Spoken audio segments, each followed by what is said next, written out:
importante ang Biblia sa buhay natin, or necessity of the scripture.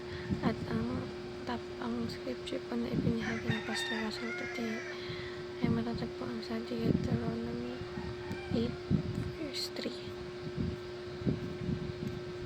Basahin lang po natin yung concept ng necessity of scripture. So, the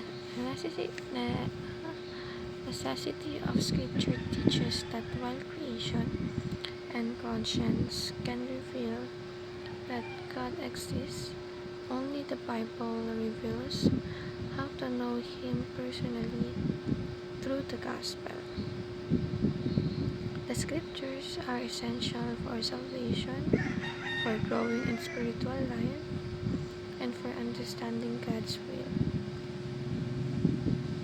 Without the Bible, we would be spiritually lost, unable to grasp the depth of God's grace in Christ, or the path of obedience He calls us to. The Word of God is not optional.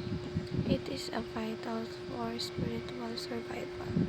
So, gaya nga ng sabi dito, the scriptures are essential for salvation, for growing in spiritual life, and for understanding God's will. So, meaning to say po, sa atin po kasi in spiritual life po natin, ang pinakasinusundan talaga natin, or ang pinagbabasehan ng ginagawa natin, or yung mga binabasehan ng mga salita natin ng Panginoon ay matatagpuan sa Biblia. So, yung mga rules, yung mga guides na gusto ipaalam sa atin ng Panginoon ay matatagpuan lang natin doon. Kaya naman, essential talaga siya na kung bakit kailangan natin alamin, aralin, o bakit kailangan natin basahin, pagkainilayan, dahil nandun yung lahat ng sagot sa ating mga katanungan.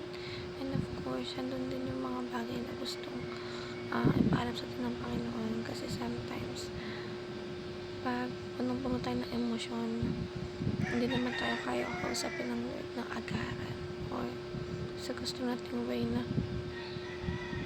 may sasagutin niya tayo kagad. Madalas, kinakausap na tayo sa Biblia, sa pagbabasa natin ng Biblia. So, sabi sa teachings, the Bible is the clearest revelation of God. The Bible is essential to spiritual nourishment. The Bible is God's Word and our final authority. Sa applications naman po, treat the Bible as essential, not optional. Read the Bible habitually, not occasionally, and follow God's Word, not the Word. So, dito, parang puro